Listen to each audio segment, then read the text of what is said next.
सभी को नमस्कार। मैं मनोज मिश्रा आपके अपने यूट्यूब चैनल पर आप सभी का हार्दिक स्वागत करता हूं।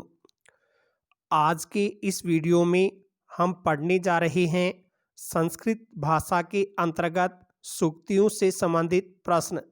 यदि आप रीट की तैयारी कर रहे हैं और एक भाषा के रूप में आपने संस्कृत भाषा का चयन किया है तो उसमें एक प्रश्न सूक्तियों से संबंधित आता है। इस प्रश्न में कोई न कोई सूक्ति हमें दे दी जाती है और उस सूक्ति का एक स्थान, एक भाग है, वो रिक्त स्थान के रूप में खाली छोड़ दिया जाता है। उस रिक्त स्थान में कौन सा शब्द आएगा उसकी पूर्ति हमें 4 विकल्पों में से एक को छांटकर करनी पड़ती है।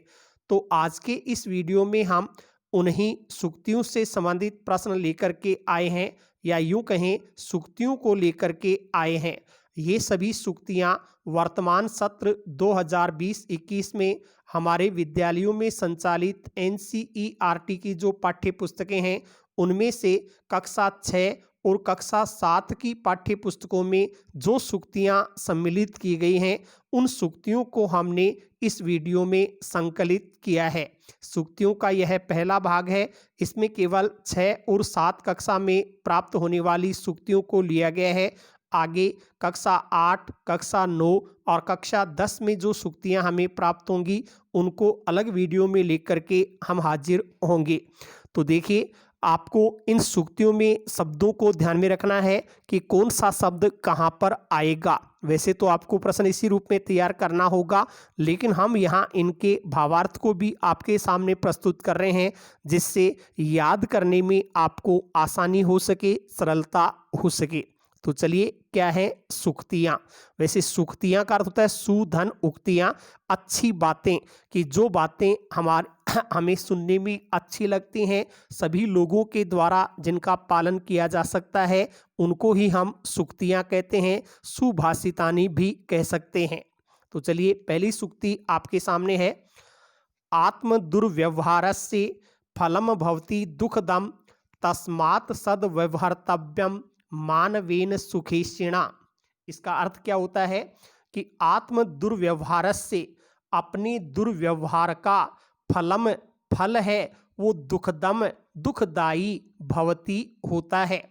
अपने साथ किए गए दुर्व्यवहार का या अपने द्वारा किए गए दुर्व्यवहार का फल हमेशा दुखदाई होता है।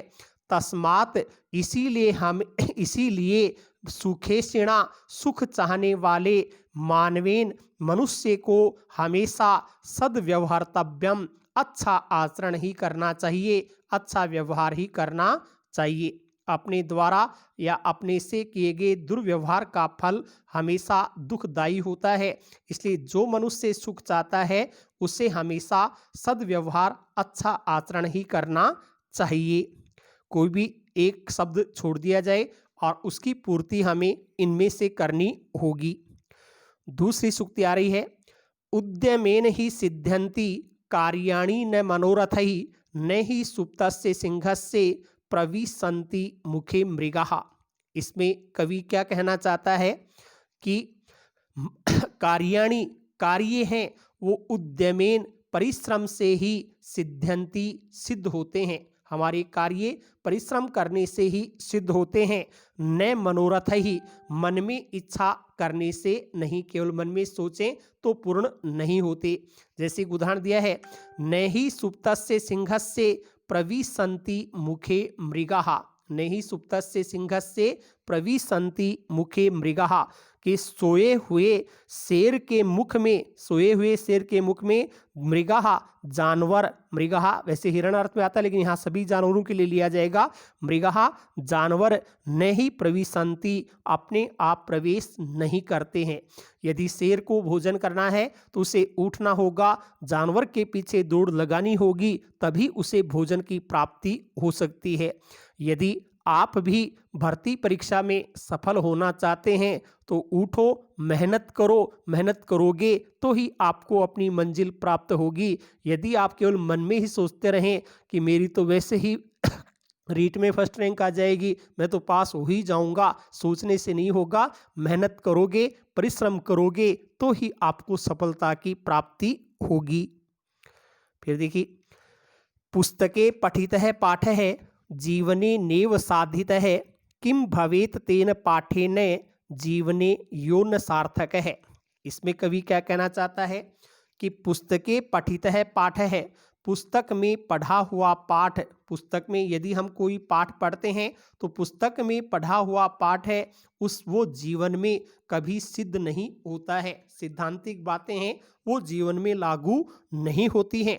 तो किम भवेत तेन पाठेन, ऐसे पाठ से हमें क्या लाभ, जीवने यो न सार्थक है, जो हमारे जीवन में सार्थक ही नहीं है। यानी हमें ऐसे पाठ को ही पढ़ना चाहिए जो हमारे भावी जीवन के लिए उपयोगी हो सके, जो हमारे जीवन में किसी काम का नहीं हो, उस पाठ को पढ़ने से ही क्या लाभ होगा। तो अच्छी बातों को ही हमें ग्रहण करना चाहिए। चौथी है, प्रिय वाक्य प्रदानेन सर्वे तुष्यन्ति जन्तवः तस्मात् प्रियम ही वक्तव्यम वचने का दरिद्रता। प्रिय वाक्य प्रदानेन, कि किसी के सामने प्रिय वाक्य बोलने से सर्वे सभी जंतवः जंतु तुष्यन्ति प्रसन्न हो जाते हैं। प्रिय वाक्य बोलने पर सभी जंतु प्रसन्न हो जाते हैं।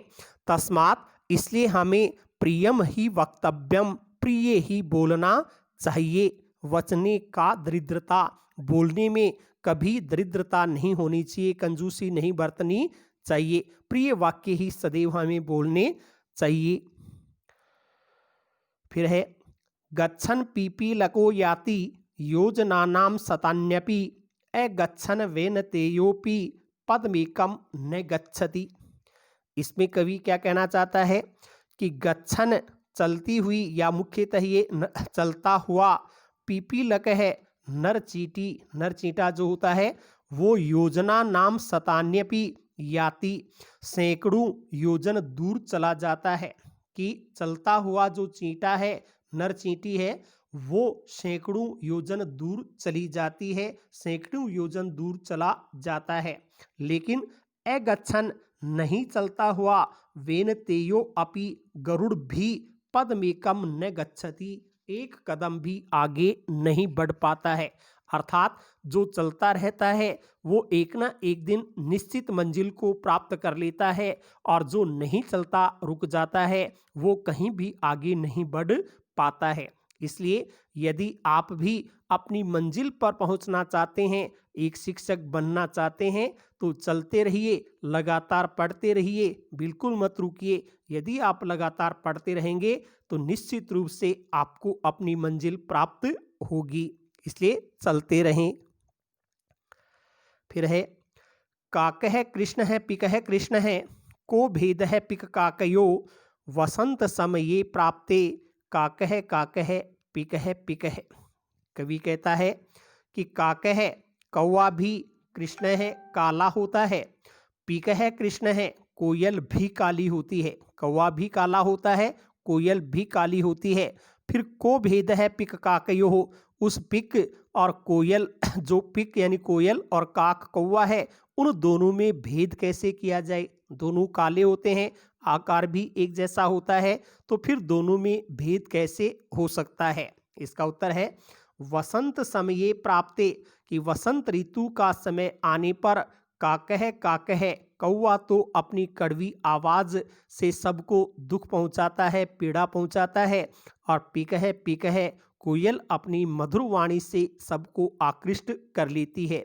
वसंत ऋतु आने पर ही पता चलता है कि यह कौवा है और यह कोयल है। ऐसे इस दुनिया में मनुष्य सभी एक जैसे होते हैं, लेकिन उसका सही व्यवहार कैसा है, उसका पता हमें व्यवहार में आने पर ही चलता है कि यह मनुष्य इस प्रकार की आदत वाला है। अपने आचरण को हमें सुधारना चाहिए। फिर है, पृथिव्याम त्रीणि रत्नानि जलमन्नम सुभाषितम मूढ़ै पाषाण खंडेषु रत्न संज्ञा विधीयते। कि पृथिव्याम, इस पृथ्वी पर, त्रीणि रत्नानि, केवल 3 ही रत्न हैं। 3 रत्न कौन कौन से हैं? पहला है जल, फिर है अन्न और तीसरा है सुभाषा, अच्छी वाणी। इस पृथ्वी पर केवल 3 ही रत्न हैं, जल, अन्न और अच्छी वाणी। लेकिन मूर्ख लोगों के द्वारा तो पाषाण खंडेषु, पत्थर के टुकड़ों को भी रत्न संज्ञा विधीयते, रत्न की संज्ञा दे दी जाती है। अर्थात वे पत्थर के टुकड़े को ही रत्न मान लेते हैं, जबकि वास्तविक रत्न 3 ही है, जल, अन्न और अच्छी वाणी। कोई भी शब्द छोड़ करके पूर्ति करवाई जा सकती है, इसलिए पूरी सूक्ति को ध्यान में रखें। 8वीं आ रही है, सत्येन धार्यते पृथ्वी, सत्येन तपते रविः, सत्येन वाति वायुश्च, सर्वम सत्ये प्रतिष्ठितम। कि देखिए, ये जो पृथ्वी है वो पृथ्वी सत्य से ही सभी को धारण करती है। सभी पदार्थों को पृथ्वी धारण करती है। किसके बल पर? सत्य के बल पर। सूर्य भी सत्य के बल पर ही तपता है, प्रकाश देता है। इसी प्रकार वायु भी सत्य के बल पर ही बहती है। वायु है वो सत्य के बल पर ही बहता है। इसलिए क्यों बहता है?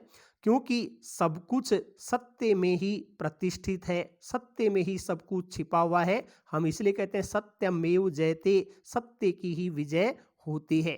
तो सत्य से ही पृथ्वी सभी को धारण करती है, सत्य से ही सूर्य भी प्रकाश देता है, सत्य से ही वायु प्रवाहित होता है, क्योंकि सत्य में ही सब कुछ प्रतिष्ठित है, सत्य की ही हमेशा विजय होती है। 9वीं है, दाने तपसी सूर्ये च, विज्ञाने विनये नये, विस्मयो न ही कर्तव्यो, बहुरत्ना वसुंधरा। ये क्या कहना चाहता है यहाँ कवि? दाने, दान में, तपसी, तपस्या में, सूर्ये च, और सूर्य प्रदर्शन में, विज्ञाने, विज्ञान के क्षेत्र में, विनये, विनम्रता के क्षेत्र में, और नए, नीति के क्षेत्र में। दान, तप, सूर्य, विज्ञान, विनम्रता, नीति, इन सभी के क्षेत्र में हमें विस्मयो न ही कर्तव्यो, कभी विस्मय यानी संकोच नहीं करना चाहिए। हर जगह हमें इनमें बढ़ चढ़ करके भाग लेना चाहिए। बहुरत्ना वसुंधरा, क्योंकि पृथ्वी को अनेक प्रकार के रत्नों वाली माना गया है। पृथ्वी अनेक प्रकार के रत्नों से युक्त है, इसलिए हमें हर जगह इनमें, इन सभी चीजों में बढ़ चढ़ करके भाग लेना चाहिए। फिर है, सद्भि रेव सहासीत, सद्भि कुर्वीत संगतिम, सद्भिर विवादम मित्रिम च, ना सद्भि किंचित दाचरित। सद्भि का अर्थ होता है सज्जन लोगों के।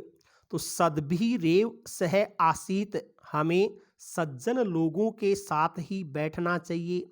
सद्भि कुर्वीत संगतिम, सज्जनों के साथ ही संगति करनी चाहिए। सद्भिर विवादम, सज्जनों के साथ ही विवाद करना चाहिए। और मैत्रिम च, सज्जनों के साथ ही हमें मित्रता करनी चाहिए। लेकिन न असद्भि किंचिद आचरेत, असद्भि, असज्जन या दुर्जन लोगों के साथ किंचिद आचरेत, किसी भी प्रकार का आचरण हमें नहीं करना चाहिए। उन दुर्जनों से हमें सदैव दूर ही रहना चाहिए। सज्जनों के साथ बैठना चाहिए, सज्जनों के साथ संगति करनी चाहिए, सज्जनों के साथ ही विवाद और मित्रता भी हमें करनी चाहिए। असज्जनों या दुर्जनों से किसी भी प्रकार का आचरण नहीं करना चाहिए। फिर है, धन धान्य प्रयोगेषु, विद्यायाः संग्रहेषु च, आहारे व्यवहारे च, त्यक्त लज्जः सुखी भवेत्। ये क्या कहते हैं? धन धान्य के प्रयोग में, धन और धान्य के प्रयोग में, विद्यायाः संग्रहेषु च, और विद्या के संग्रह में, आहारे भोजन करने में, च, और व्यवहारे व्यवहार करने में, त्यक्त लज्जः जो लज्जा को छोड़ देता है, सह सुखी भवेत् वही व्यक्ति सुखी होता है। इसलिए इन सभी कार्यों में, कौन कौन से कार्यों में? धन या धान्य के प्रयोग में, विद्या के संग्रह में, भोजन करने में और व्यवहार में हमें किसी प्रकार का संकोच नहीं करना चाहिए, किसी प्रकार की लज्जा नहीं करनी चाहिए। जो इनमें लज्जा छोड़ देता है वही सुखी रहता है। हमें भूख लगी हुई है और भोजन करना चाहते हैं, लेकिन शर्म के मारे, लज्जा के मारे कहने से चूक जाते हैं तो भूखे ही मरना पड़ता है। इसलिए इन कामों में कभी लज्जा नहीं करनी चाहिए। 12वीं सूक्ति है, क्षमा वशी कृतिर्लोके क्षमया किम न साध्यते शांति खड्गः करे यस्य किम करिष्यति दुर्जन है। इसमें कवि कहता है कि लोके, इस संसार में क्षमा, क्षमाशीलता ही वशीकृति, सबसे बड़ा वशीकरण है।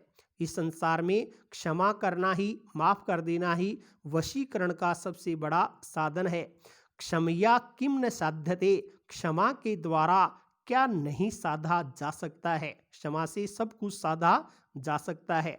शांति खड्गः करे यस्य, कि यस्य जिस मनुष्य के करे हाथ में शांति खड्ग है, शांति रूपी तलवार है, तो किम करिष्यति दुर्जन है, दुर्जन भी उसका कुछ नहीं बिगाड़ सकेगा।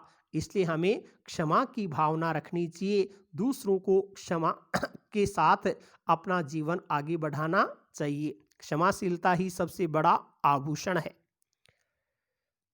फिर है, आलस्यम ही मनुष्याणाम शरीरस्थो महान रिपुः नास्ति उद्यम समो बंधु कृत्वा यम नाव सिद्धति। इसमें क्या कहना चाहते हैं कि मनुष्य आलस्यम, आलस्य ही निश्चित रूप से मनुष्याणाम, मनुष्यों के शरीरस्थो, शरीर में स्थित महान रिपुः, सबसे बड़ा शत्रु है। मनुष्य शरीर में स्थित सबसे बड़ा शत्रु किसको माना गया है? आलस्य को माना गया है। ने अस्ति उद्यम समो बंधु, उद्यम समो परिश्रम के समान, न बंधु अस्ति, कोई भाई नहीं है। सबसे बड़ा बंधु कौन है? परिश्रम है। क्योंकि कृत्वा, परिश्रम करके हम न अवसिद्धति, कभी दुखी नहीं होते हैं, हमेशा सुखी रहते हैं। परिश्रम करने वाला व्यक्ति कभी भी दुखी नहीं होता। यदि आप भी परिश्रम कर लोगे तो भविष्य में सुख पाओगे। इसलिए अभी समय है, आपके पास 3 महीने का समय है, तो परिश्रम करें। इन 3 महीनों के परिश्रम का फल आगे आपके जीवन को सुखी बनाएगा। परिश्रम में लगातार लगे रहें, आलस्य में सोए नहीं। फिर है, स्वः कार्यम अद्य कुर्वीत पूर्वाहणे चापराहणिकम नहीं प्रतीक्षते मृत्यु कृतम अस्य नैवाकृतम। ये भी आपके लिए कहा गया है। स्वः कार्यम, कल का कार्य, अद्य कुर्वीत, आज कर लेना चाहिए। कल का कार्य है वो आज कर लेना चाहिए। अपराहणिकम, शाम का कार्य, पूर्वाहणे, सुबह ही कर लेना चाहिए। कल का कार्य आज कर और आज का कार्य अभी कर लेना चाहिए।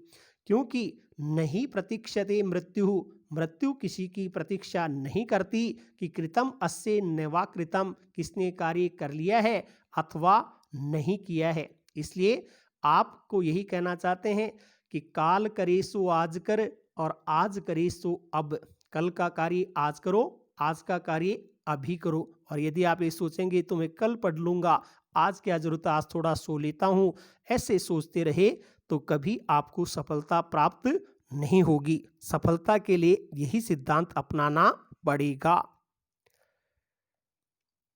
फिर है, सत्यम ब्रूयात प्रियम ब्रूयात ने ब्रूयात सत्यम अप्रियम प्रियम च नानृतम ब्रूयात, एस धर्म है सनातन है। इसमें कवि क्या कहता है कि हमें सत्यम ब्रूयात, सत्य बोलना चाहिए, प्रियम ब्रूयात, प्रिय भी बोलना चाहिए। सत्य बोलना चाहिए, प्रिय बोलना चाहिए, लेकिन न ब्रूयात सत्यम, ऐसा सत्य नहीं बोलना चाहिए जो अप्रियम, दूसरों को अप्रिय लगे। ऐसा सत्य कभी नहीं बोलें जो अप्रिय लगने वाला हो। और प्रियम च, हम प्रिय तो बोलते हैं लेकिन नान्द्रितम ब्रूयात, झूठ से युक्त प्रिय नहीं बोलना चाहिए। प्रिय बोले लेकिन उसमें झूठ का समावेश हो, ऐसा प्रिय भी हमें नहीं बोलना चाहिए। एस धर्म है सनातन है, यही हमारा सनातन धर्म है। जो प्राचीन काल से हमारा धर्म चला रहा है, सनातन धर्म, वो यही कहता है कि सत्य बोलना चाहिए, प्रिय बोलना चाहिए, लेकिन अप्रिय सत्य कभी नहीं बोलना चाहिए और ऐसा प्रिय भी नहीं बोलना चाहिए जिसमें झूठ का समावेश हो। यही हमारा सनातन धर्म है। फिर है सर्वदा व्यवहारे स्यात् औदार्यम सत्यता तथा ऋजुता मृदुता चापी कौटिल्यम ने कदाचन। इसमें कवि कहता है कि हमें सर्वदा सदैव व्यवहार में स्यात् होना चाहिए। व्यवहार में क्या क्या होनी चाहिए?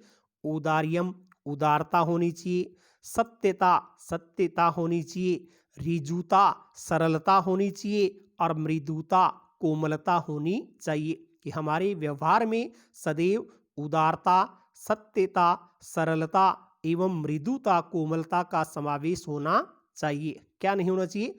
कौटिल्यम न कदाचन। लेकिन हमारे व्यवहार में कदाचन कभी भी कौटिल्यम कुटिलता का समावेश नहीं होना चाहिए। कुटिल व्यवहार नहीं हो, ऐसा ध्यान हमें रखना चाहिए।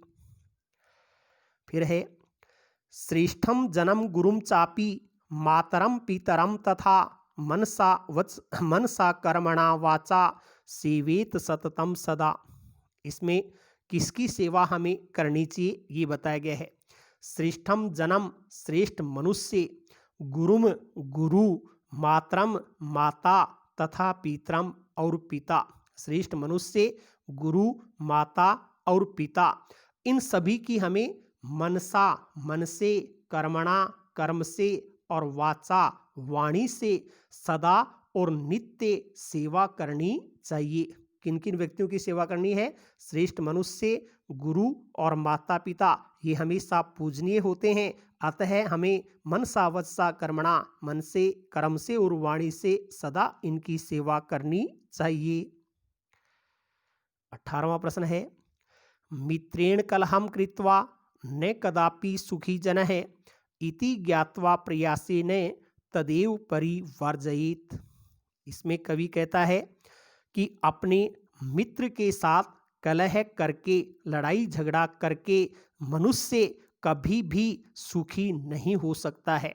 अपने खुद के मित्र के साथ यदि हम लड़ाई झगड़ा करेंगे तो कभी भी सुखी नहीं हो सकते हैं। इति ज्ञात्वा, ऐसा जानकर के हमें प्रयास करें कि कभी भी हमें मित्र से झगड़ा नहीं करना है। तो प्रयास करें तदेव परिवर्जयेत्, इससे हम बचते रहें कि मित्र के साथ झगड़ा नहीं हो। इससे हमें हमेशा बचकर के रहना चाहिए। तो कोई भी लाइन खाली छोड़ करके आपसे सूक्ति पूछी जा सकती है, उसकी पूर्ति करें। अगली सूक्ति है अयम निजः परोवेति गणना लघु चेतसाम उदार चरितानाम तु वसुधैव कुटुंबकम। कवि कहता है अयम निजः, यह मेरा है, परोवेति अथवा यह पराया है। यह मेरा है अथवा यह पराया है। गणना, ऐसी बातें तो लघु चेतसाम, छोटे हृदय वाले लोग करते हैं। अपने पराये की बातें छोटे हृदय के लोग करते हैं। लेकिन उदार चरितानाम तु, उदार चरित्र वाले लोगों के लिए तो वसुधैव कुटुंबकम, पूरी पृथ्वी ही अपना परिवार होती है, अपना कुटुंब होता है। इसलिए पूरी पृथ्वी को हमें अपना परिवार मानते हुए आचरण करना चाहिए। जो मेरी अपने पराये की बातें करते हैं वो छोटे हृदय के लोग होते हैं। पूरी पृथ्वी को अपना परिवार मानते हैं, वे उदार चरित्र वाले लोग होते हैं। तो ये कक्षा 6 और 7 में दी गई सूक्तियां हैं। आप इन सूक्तियों को पूरा ध्यान में रखें।